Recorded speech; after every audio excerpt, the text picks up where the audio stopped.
in an age when death had all but disappeared.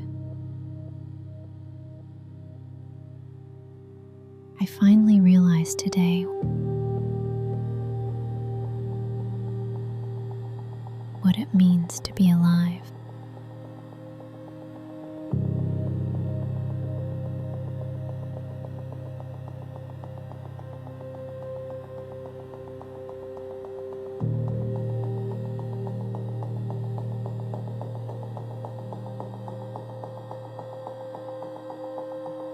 The Industrial Revolution, the Information Revolution, and then came the next one, the revolution in life science.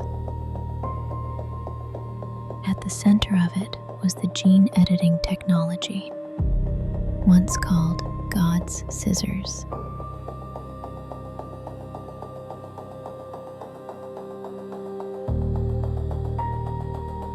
CRISPR-Cas9.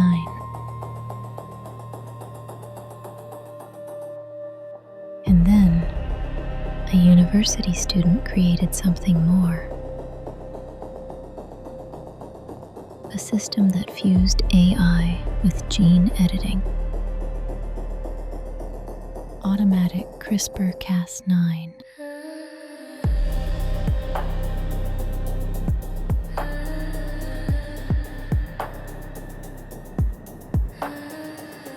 And with it, humanity stopped dying. Or rather, death was pushed to the very edge.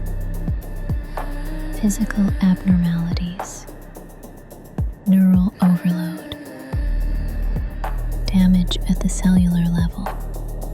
The moment any of it was detected, automatic CRISPR-Cas9 would repair the body at the genetic level.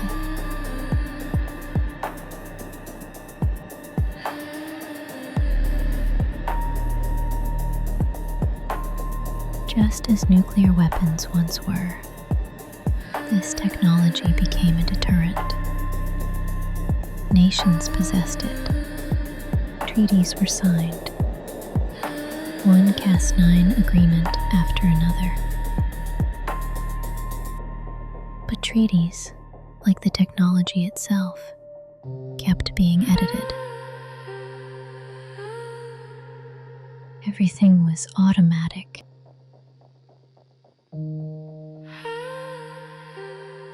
Everything was tailored.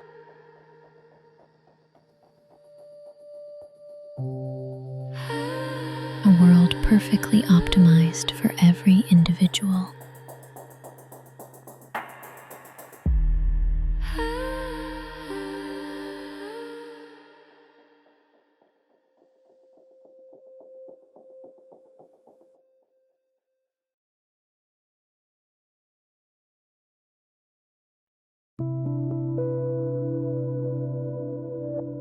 Shizuku, based on your neural load, even Einstein would need sleep for recovery to catch up. So, yes, that means 10 hours. Automatic CRISPR-Cas9 covers some of that, doesn't it? Sleep is the one exception. You know that better than anyone. The more you chase productivity, the further it slips away. And if you want happiness, you can't pursue happiness directly. At least, that's what the old psychologist said. Yeah, I know. My perfectly tailored AI. Just leave me alone for a while. Limu, shut down.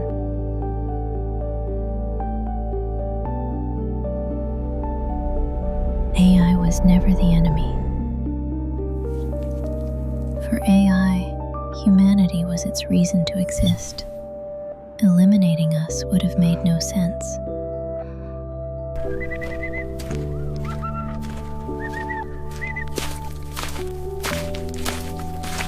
In this world, human evolution came to a halt.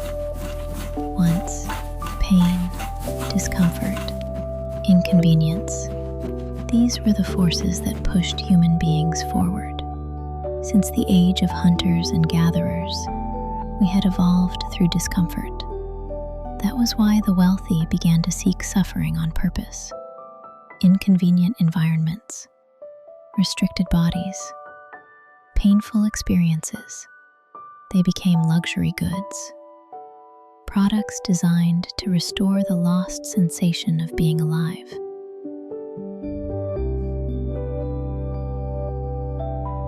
As an extension of sleep research, I began developing those experiences. Later, people would call it the MADOROMI revolution.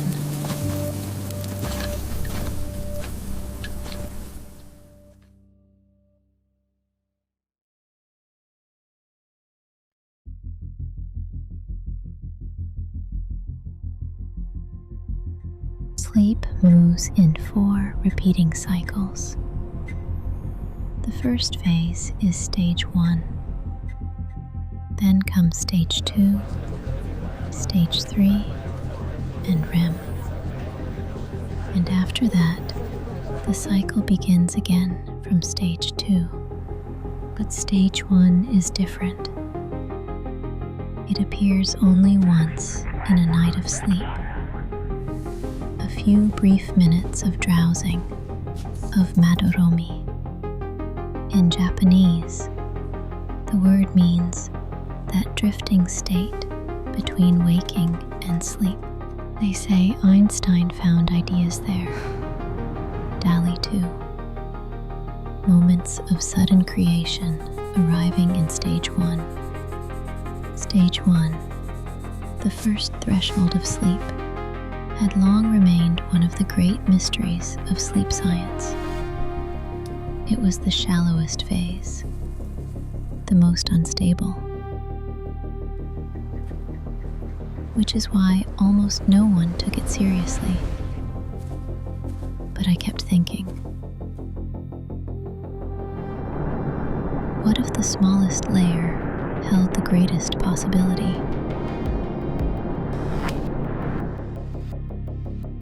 We succeeded in extending those few minutes.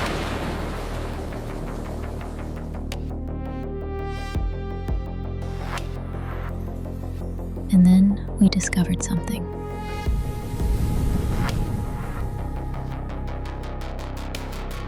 Stage 1 has layers.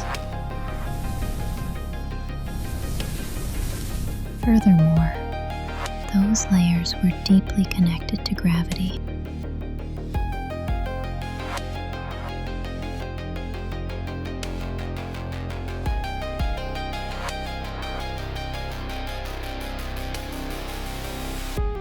There are 4 fundamental forces in the universe: electromagnetism, the strong force, the weak force, and gravity. But gravity alone is strangely weak. Why? Because gravity is leaking into other dimensions. What we feel as gravity may be only a fraction of it.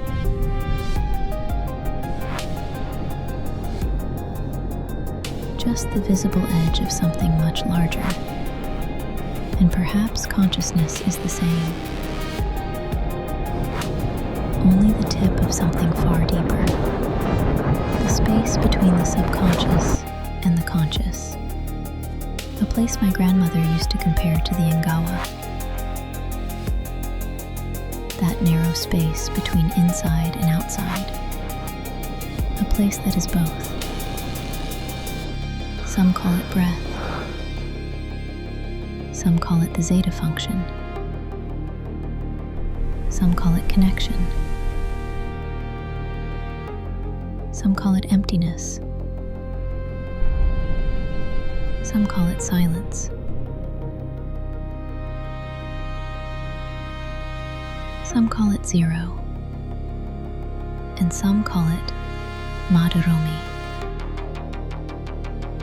Some have tried to express it through music. Some through painting. Some through sculpture.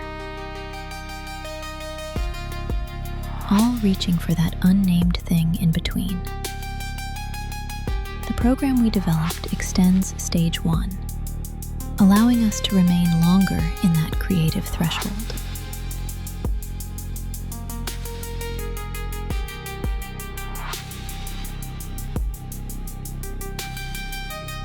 Rimu, activate. Welcome back.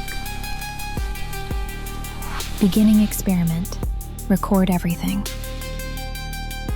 Recommended depth is no further than the 3rd layer, and whatever happens,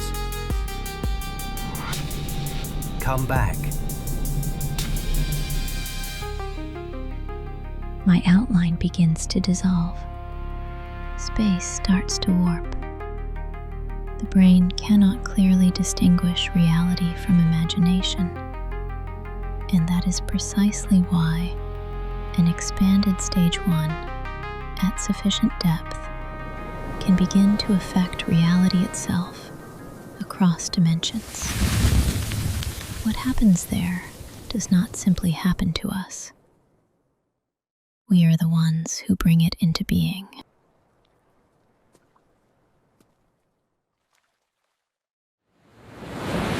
Shizuku, you're nearing critical depth.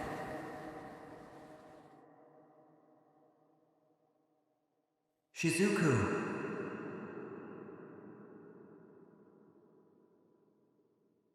Shizuku.